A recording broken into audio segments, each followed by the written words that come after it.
Boa noite, meu irmão, minha irmã. Tudo bem com vocês? Eu espero que esteja tudo bem. Espero que vocês estejam seguros, estejam firmes no Senhor. Espero que nesses dias vocês tenham evoluído mais, né, através das pregações, das meditações. Espero que vocês tenham buscado a Deus a cada dia nestes momentos difíceis, nesses momentos de crise que nós estamos passando. Espero que o Senhor tenha falado com você e continue falando com você, da mesma forma que tem falado comigo. Eu já falo para você que se você ouvir algum barulho aí, não saia do foco, tá? Se tiver um barulho de carro, de caminhão, de cachorro, concentra aqui, ó, concentra a mente aqui naquilo que nós estamos falando, porque hoje nós vamos encerrar essa série de mensagens baseada no livro de Ruth. Nós estamos falando sobre tomar boas decisões em tempos de crise. Quem aqui está passando por um tempo de crise? Quem aí está passando por um tempo de crise? Levanta a mão. Todos nós estamos passando, né? Seja essa crise de saúde, crise humanitária, crise sanitária, crise econômica, crise política, qualquer tipo de crise que nós estamos passando, nós podemos tomar boas decisões. A palavra de Deus nos instrui. Esse livro de Ruth, ele fala sobre um momento de crise, né? Um momento em que a Israel vivia ali sendo governada, né, entre aspas, por alguns juízes, e era um período muito difícil da história de Israel, onde eles eram, por várias vezes seguidas, saqueados e guerreados pelos seus inimigos, e por muitas vezes eles abandonavam ao Senhor, eles sofriam as consequências de abandonar o Senhor, eles tomavam decisões ruins e sofriam em relação a isso. Nesse período, a Bíblia também conta a história de Ruth, história de uma mulher moabita que entrou numa família de israelitas ali na história. Eu não vou contar essa história toda, se você quiser, você pode voltar aí no nosso canal no YouTube, você pode ver desde a primeira parte desse estudo. Mas de qualquer forma, nós percebemos, tanto na vida de Ruth quanto na vida de Noemi, algumas decisões que elas tomaram, algumas boas, outras ruins. Também vemos a primeira decisão de Elimeleque, como pai da família, de tomar uma decisão de sair da sua terra, que parecia ser uma decisão boa, né? Uma decisão mais óbvia, mas não era uma decisão boa. Depois vimos Noemi tomar uma decisão ruim de reclamar, de murmurar, de culpar a Deus e culpar as pessoas pelos seus problemas, pelas suas lutas, pelos seus enfrentamentos, quando na verdade ela tinha sua culpa, e ela não percebia o quanto Deus estava abençoando a vida dela através de detalhes, através de pessoas, através do companheirismo de Ruth, que ela podia superar aquele momento de dificuldade. Nós vimos também uma decisão muito boa que Ruth tomou de trabalhar com aquilo que ela tinha. Ela foi colher espigas e momento de crise, onde não tinha fartura, onde não tinha muita coisa o que fazer, ela simplesmente foi correr atrás daquilo que ela podia fazer, da maneira que ela podia fazer, e com isso ela ficou muito conhecida, muito bem conhecida, por ser uma mulher que trabalha, que buscava aquilo que era necessário. Na semana passada nós vimos a Noemi agora percebendo o quanto Deus tinha abençoado a sua vida, porque Ruth foi coincidentemente, né, ou Cristo-ocidentemente, Jesus-cidência, essa coisa de Ruth ter ido nas fazendas de Boaz, que era um dos parentes, um dos resgatadores da sua família, e a Noemi começa a perceber, agora sim percebe que Deus está abençoando, Deus está cuidando da vida delas. E aí Noemi faz um planejamento, ela planeja uma maneira com que elas possam ser abençoadas, e ela prepara a Ruth também acompanha nesse planejamento, elas cumprem esse planejamento, o que nos traz uma ideia de esperança do futuro, uma ideia de que nós podemos confiar em Deus, nos entregar ao Senhor e poder confiar que Ele está cuidando de nós e Ele continua cuidando de nós. Eu espero que você tenha orado bastante durante toda essa semana e eu espero que você continue orando e tomando boas decisões, porque esse é o nosso foco aqui. Porém, agora chegando no último capítulo, no nosso último estudo, falando como pastor, eu não sou um coach né? Eu não sou um palestrante motivacional, eu sou um pastor. E como pastor, nós estamos aqui para falar não apenas de palavras que vai encher o seu ego, que vai te deixar melhor, que vai te deixar mais tranquilo, que vai te deixar animado para as coisas que você tem que fazer, mas nós estamos falando de espiritualidade. Estamos falando sobre vida eterna, estamos falando sobre o sacrifício de Jesus, estamos falando sobre o evangelho, estamos falando sobre todas as coisas em que a Bíblia nos mostra que é importante. E nesse último capítulo, é o capítulo onde nós podemos aprofundar um pouquinho mais nesse tipo de relacionamento entre Ruth e Boaz, porém simbolizando o nosso relacionamento com Cristo. Como eu disse na semana passada, para aqueles que já estudaram o livro de Ruth, sabem que Boaz é um símbolo, é um tipo de Cristo, e nós podemos enxergar isso dessa maneira nesse último capítulo e poder tirar algumas lições a respeito de tomar boas decisões em tempos de crise, em tempos difíceis. Por isso eu quero que você leia comigo agora, Ruth no capítulo 4. Eu vou ler novamente, né, como nós fazemos nas outras semanas, vou ler o capítulo todo, fazer uma oração e nós vamos continuar falando um pouco sobre esse texto, tá bom? Ruth capítulo 4, o último capítulo, olha só, você lê o livro de Ruth inteiro, rapidinho, tá vendo como é fácil ler? O versículo 1 diz assim, capítulo 4. Enquanto isso, né, enquanto Ruth e Noemi estavam esperando, Boaz subiu à porta da cidade e sentou-se ali exatamente quando o resgatador que ele havia mencionado estava passando por ali. Lembra que o Boaz prometeu a Ruth que ele iria se casar com ela, que ele iria proteger a vida dela, mas ele disse, olha, mas tem um porém, tem um probleminha aí. Eu não sou o primeiro resgatador da sua família, eu não sou aquele homem que é o primeiro a ter esse direito. Tem um homem que é um parente mais próximo do que eu. Eu vou bater um papo com ele e depois a gente volta a conversar. Tá bom, Ruth? E aqui ele está falando que ele ficou na porta esperando esse homem passar.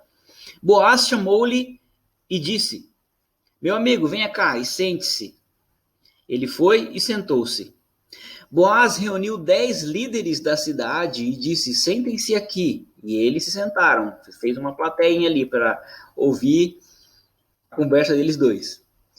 Depois disse ao resgatador, Noemi, que voltou de Moabe, está vendendo um pedaço de terra que pertencia ao nosso irmão Elimeleque. Pensei que devia trazer o assunto para sua consideração e sugerir-lhe que o adquira na presença destes que aqui estão sentados e na presença dos líderes do meu povo. Se quer resgatar essa propriedade, resgate-a.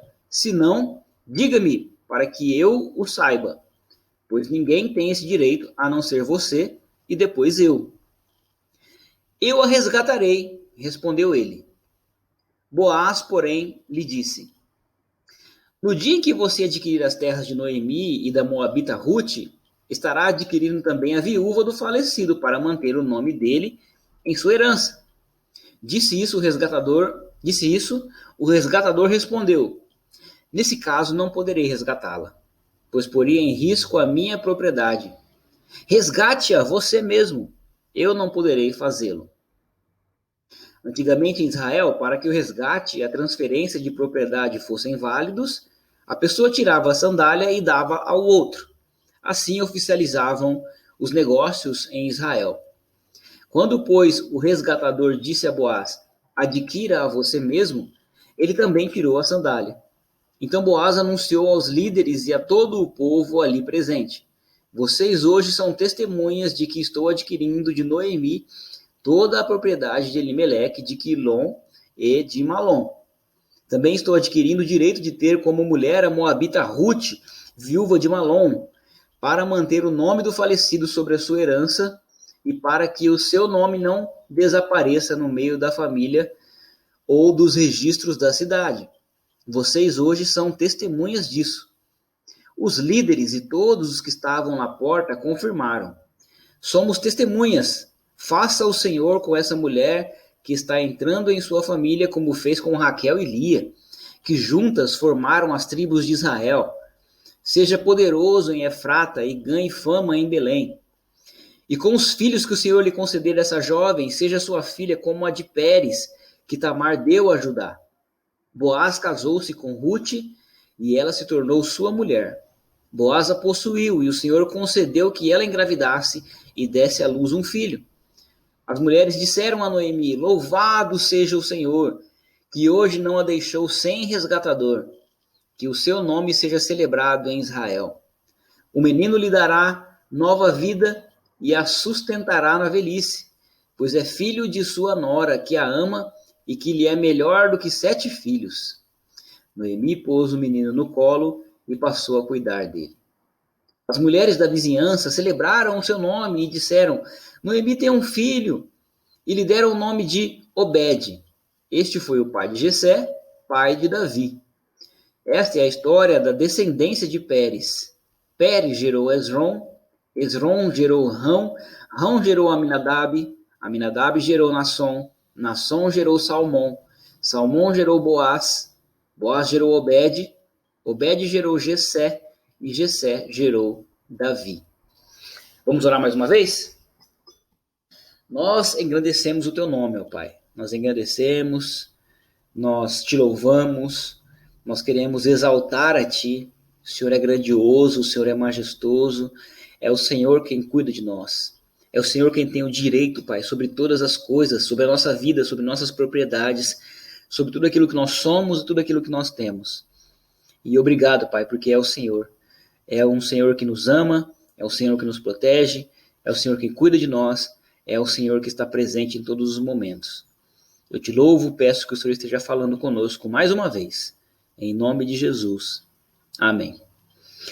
Bom, você percebeu comigo aí que depois do planejamento de Ruth e Noemi, né, nós falamos sobre isso semana passada, o Boaz falou, olha, vamos sim nos casar, porém tem um pequeno probleminha.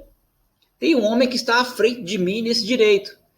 E eu preciso conversar com ele, bater um papo com ele. Aqui eu já quero tirar uma lição muito importante, que eu acho que essa lição aqui vai caber antes de nós entrarmos, falar um pouquinho mais a respeito de Boaz como símbolo de Cristo. Mas a lição importante que eu quero tirar aqui, de uma boa decisão nos tempos difíceis, é que mesmo nesse tempo de crise, nesse tempo de dificuldade, onde essas mulheres tomaram algumas decisões ruins, mas tomaram a maioria das suas decisões foram boas, Boaz, ele escolhe fazer a coisa certa. Mesmo diante dos imprevistos, mesmo quando as coisas não acontecem exatamente como ele pensa, ou como ele deseja, ou como ele acha que é o correto de se acontecer, Boaz escolhe fazer a coisa certa. Ele fala, olha, Ruth, eu quero assumir esse compromisso contigo, mas vamos fazer do jeito certo?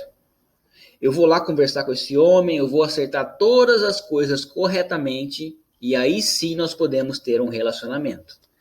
E esse é um ensinamento muito importante para nós cristãos. Para nós que estamos vivendo hoje, nesse tempo de dificuldade, nesse tempo de muitos imprevistos, de tempos de dificuldade em tomar boas decisões. Sabe por que nós temos dificuldade em tomar boas decisões? Não só porque nós somos brasileiros, mas porque nós temos essa cultura, essa mania de fazer, por muitas vezes, algumas coisas que vão contra a vontade de Deus. Não sei se nós não percebemos que nós estamos contra a vontade de Deus, ou se nós fechamos os nossos olhos, nós fazemos que não é conosco, mas nós burlamos muitas vezes a lei de Deus, a moralidade, para que as coisas aconteçam da forma como nós queremos, para que as coisas sejam melhor para a nossa vida.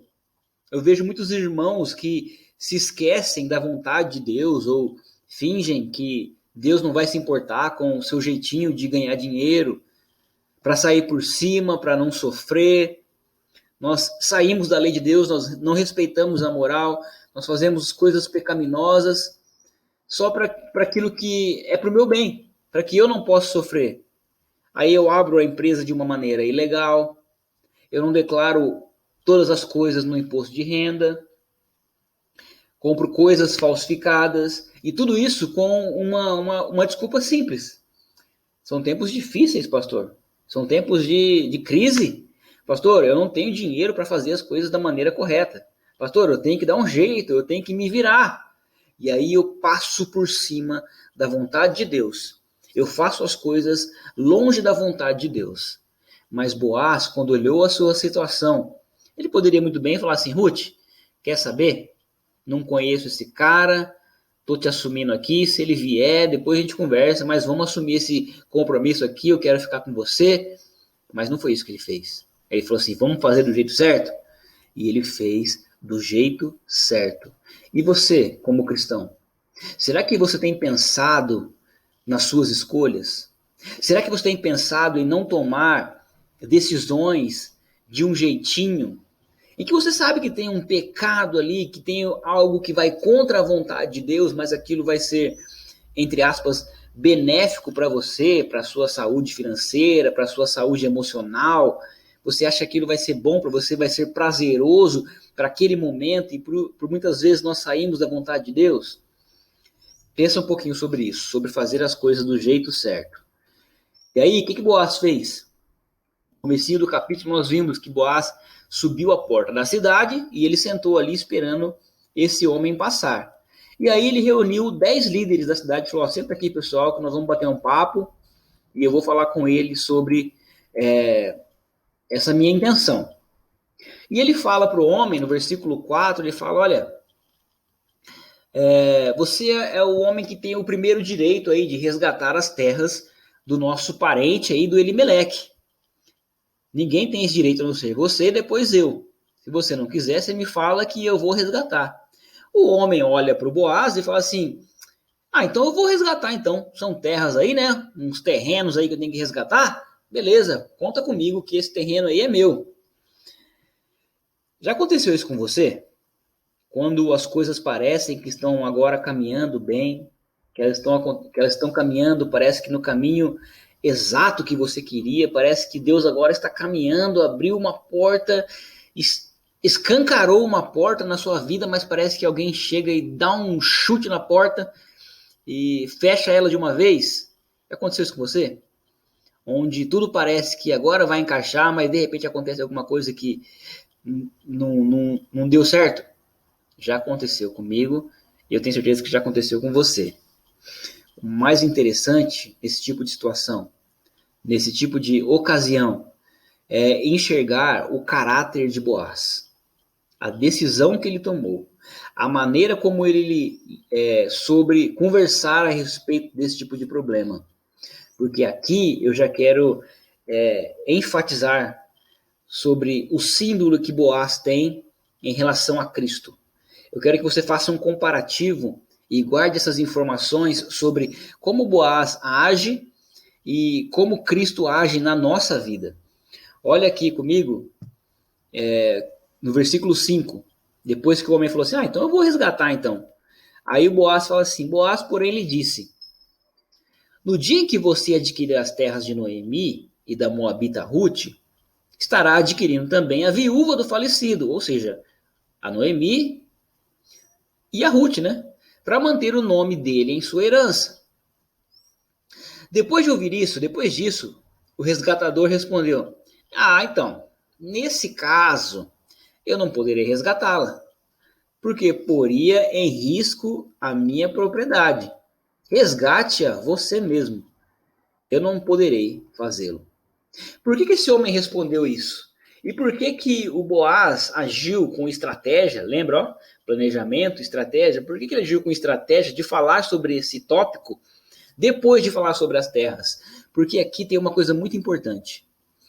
Quando aquele homem estava resgatando aquelas terras, provavelmente ele não sabia quem era Noemi. Talvez ele não conhecesse Noemi, não sabia como estava o estado físico, não sabia se ela estava bonita, se ela não estava bonita, não sabia quem era Ruth. Ou mesmo se soubesse, quando ele adquire essas terras, quando ele pega essas terras para ele, na verdade essas terras não se tornam dele. Porque na tradição de Israel, este homem, quando ele resgata essas mulheres, quando ele tem o direito de se casar com uma delas, e ele tem filhos com elas, os filhos dessas mulheres, eles não vão ter o sobrenome, vamos dizer assim, deste novo resgatador. Essa criança vai ter o sobrenome do falecido, talvez do Elimeleque ou do Malom. Então, as terras que este homem está resgatando, elas de fato serão da criança e não serão dele. Quando o homem escuta isso, quando ele vê que talvez aquilo não fosse tão vantajoso para ele, que ele não apenas iria ganhar dinheiro, que ele não apenas iria ganhar alguns terrenos, que ele talvez iria ganhar um trabalho de cuidar de uma mulher, de cuidar de duas mulheres, depois deixar um terreno para um filho que não levaria o seu nome, ele olha para aquela situação e fala assim, então, rapaz, lembrei do negócio aqui, tô cheio de compromisso aí, não tem como eu resgatar não. Tem como você fazer isso para mim, Boaz? E isso aqui mostra explicitamente o caráter de Boaz. Porque mostra que ele não queria abusar daquelas mulheres. Ele não queria extorquir, ele não queria dinheiro, ele não queria aqueles terrenos, mas ele queria cuidar. Ele queria proteger. Ele queria ser alguém que pudesse servir, que pudesse estar junto, que pudesse ser alguém que suprisse as necessidades daquelas mulheres. Ele de fato queria ser o resgatador. Essa era a intenção de Boaz. Aí olha comigo no versículo 7. Antigamente em Israel, para que o resgate e a transferência de propriedade fossem válidos, a pessoa tirava a sandália e dava ao outro. Assim oficializavam os negócios em Israel.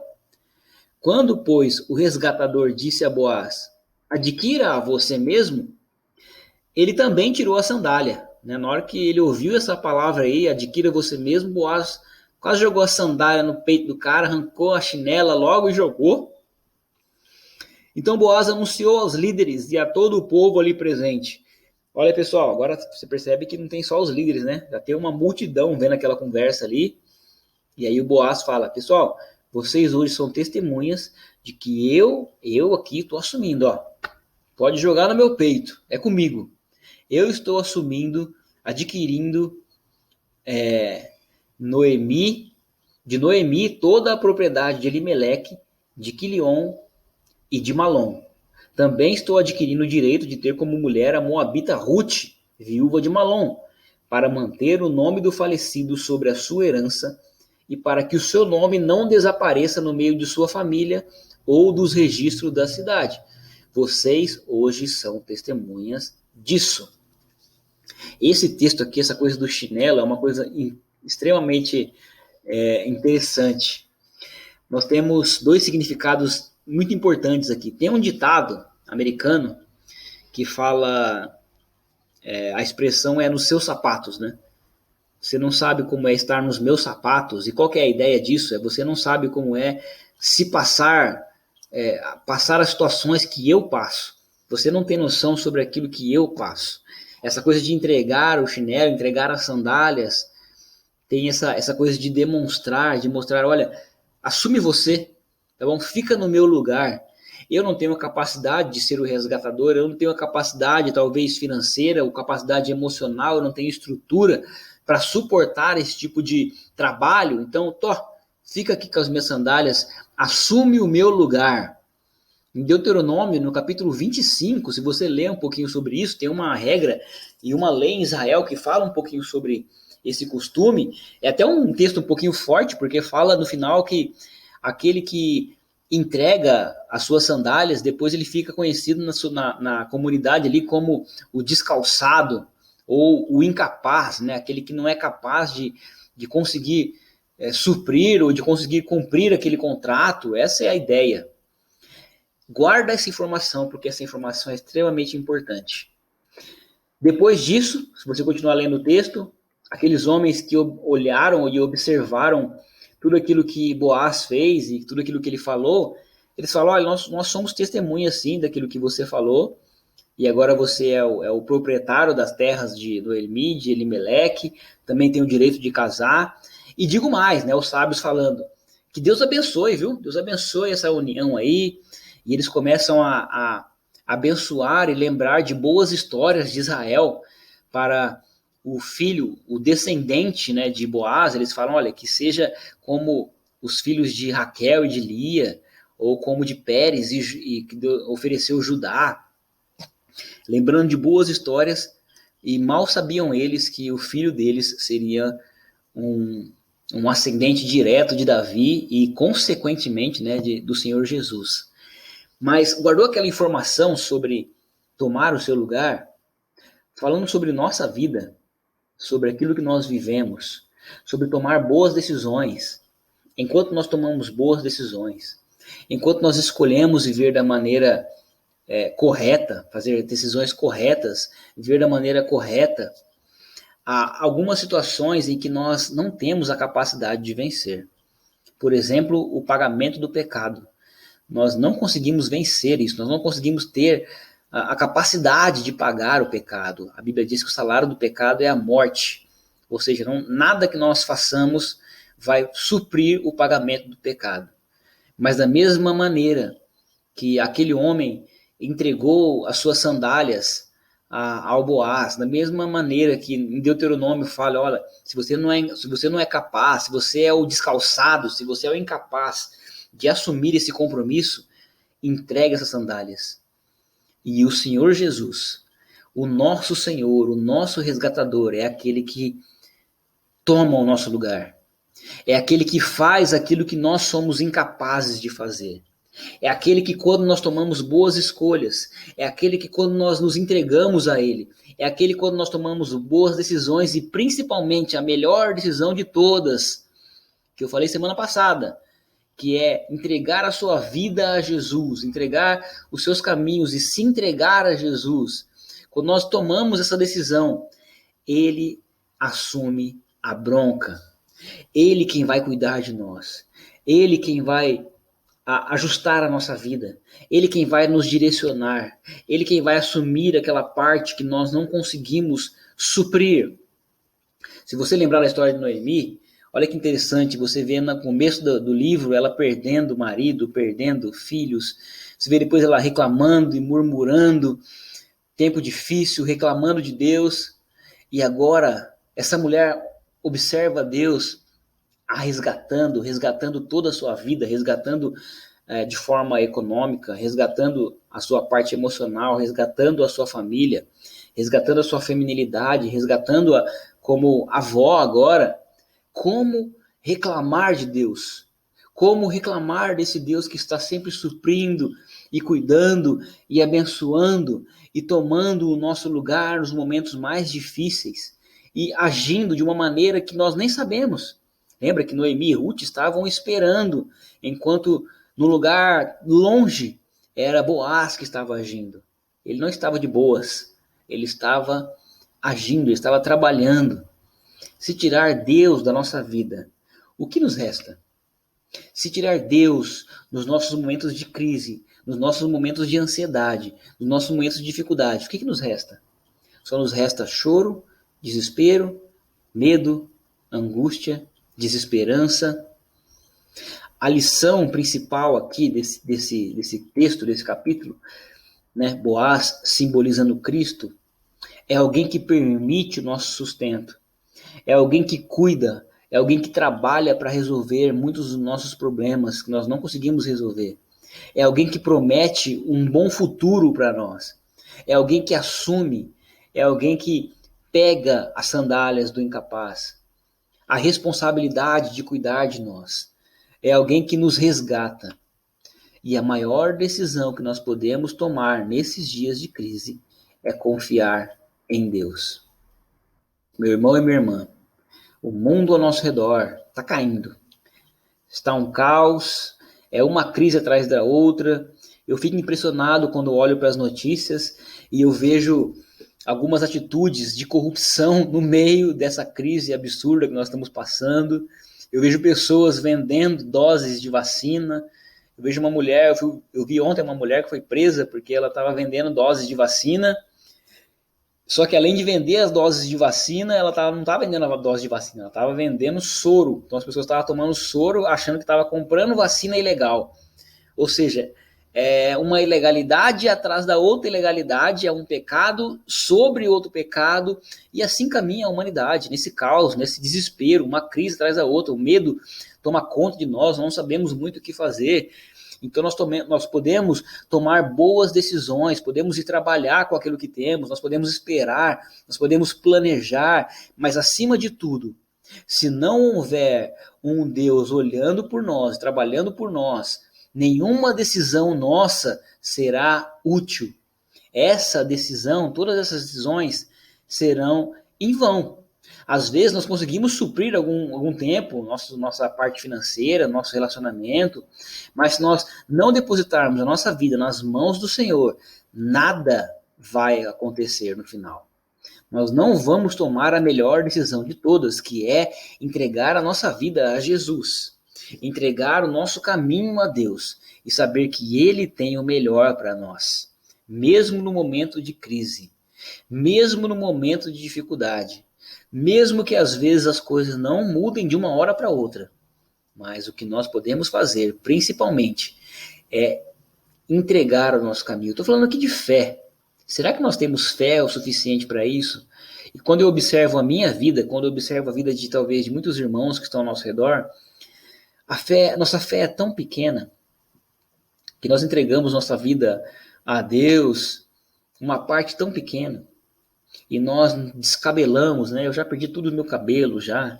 Nós nos descabelamos correndo atrás de tantas coisas, nós queremos resolver de nossa maneira, e nós não confiamos na palavra de Deus, não confiamos em buscar a Deus, não confiamos em seguir exatamente os seus mandamentos, sabendo que Ele é quem cuida de nós. Aí olha como termina essa história, versículo 13. Boaz casou-se com Ruth, e ela se tornou sua mulher. Boaz a possuiu, e o Senhor concedeu que ela engravidasse e desse à luz a um filho. As mulheres disseram a Noemi, lembra a Noemi que estava reclamando lá no começo do livro? Perdeu o marido, falou para chamar ela de Mara. Noemi, louvado seja o Senhor, que hoje não a deixou sem resgatador. Que o seu nome seja celebrado em Israel. O menino lhe dará nova vida e a sustentará na velhice, pois é filho de sua nora. Que nora? De Ruth. Ruth, que a ama e que lhe é melhor do que 7 filhos. Noemi, você perdeu 2 filhos, mas essa nora que você conseguiu aí é melhor do que 7. Ela te ama demais, ô Noemi. E esse filho dela vai ser alguém que vai te sustentar na sua velhice. Noemi pôs o menino no colo e passou a cuidar dele. As mulheres colocaram o nome do menino de Boaz. E eu queria terminar aqui com o significado do nome deste menino. Boaz. Boaz não, desculpa. O significado do menino é o nome do menino de Obed. O nome do menino é Obed. E esse nome tem 2 significados muito interessantes. Literalmente, o nome Obed tem 2 significados. Um deles é adorador e o outro é servo. Servo no sentido de ser obediente. E é engraçado que esse nome, ele simplifica e resume a nossa vida. Nossa vida nós temos dias de luta, dias de sofrimento, dias de crise, tempos de dificuldade, tempos de dor, tempos em que nós temos que ralar, trabalhar muito, atuarmos como servos. E por muitos dias vai ser assim. Porém, nós temos outros dias em que nós vencemos, dias de glória, dias de alegria, dias de vitória, dias de felicidade, dias de contemplar e de agradecer, dias de adorador, de adorar e engrandecer a Deus por aquilo que Ele tem nos oferecido. É o resumo de nossa vida. Provavelmente nós vamos sair dessa crise, vamos passar por ela.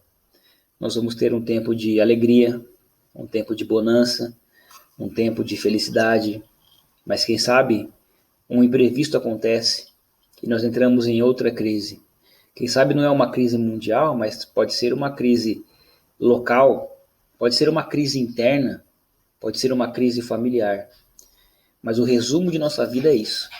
Haverão dias, como Noemi, em que ela vai perder o marido, haverão dias em que ela vai perder os filhos, haverão dias em que ela talvez passou fome, haverão dias como Ruth, que ela tem que abandonar a sua terra natal, em que ela perde o marido, haverão dias em que vai ter que trabalhar muito com aquilo que tem, e aquilo que tem é muito pouco.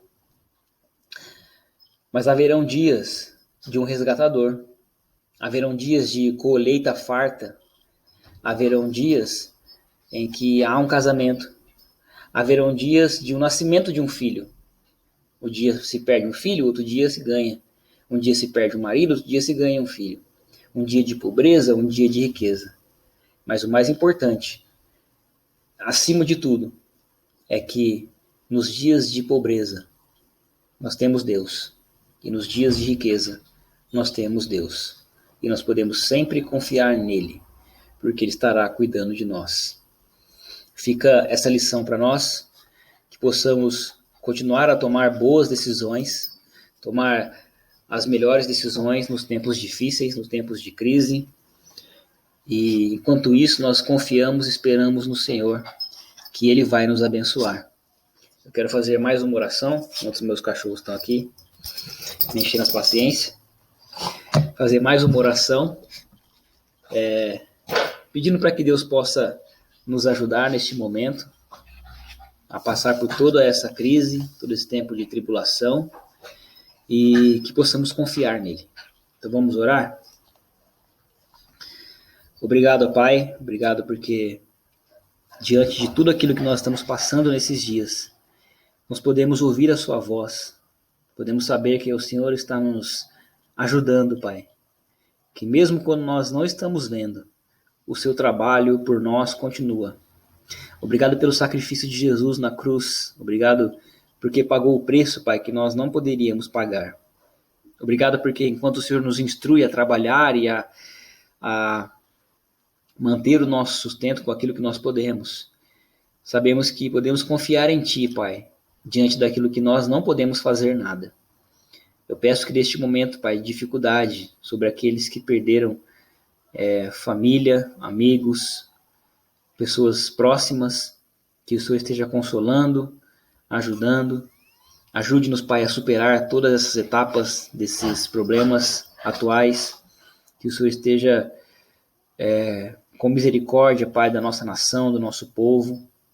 Nos dê sabedoria, Pai, a lidar com todos esses tipos de problemas. Ajude, Pai, aqueles que talvez estão perdendo o seu emprego, que estão agora num momento de crise, de desespero. Aqueles que não têm mais estrutura emocional para superar todo esse tipo de problema. Ajude aqueles que estão com medo, Pai, que perderam as esperanças. Eu peço que o Senhor esteja próximo, Pai, de cada um, da mesma maneira que nós possamos também estar próximos do Senhor. Obrigado por todos esses dias e por esse livro, Pai, e que o Senhor esteja nos ajudando a sempre lembrar que em meio às nossas crises, nós podemos sempre confiar em Ti. Obrigado. É em nome de Jesus que nós oramos. Amém. Amém. Eu agradeço a todos vocês que passaram esse tempo conosco. Peço que você esteja compartilhando toda essa mensagem e que Deus possa abençoar cada um de vocês. Uma boa noite e Deus abençoe.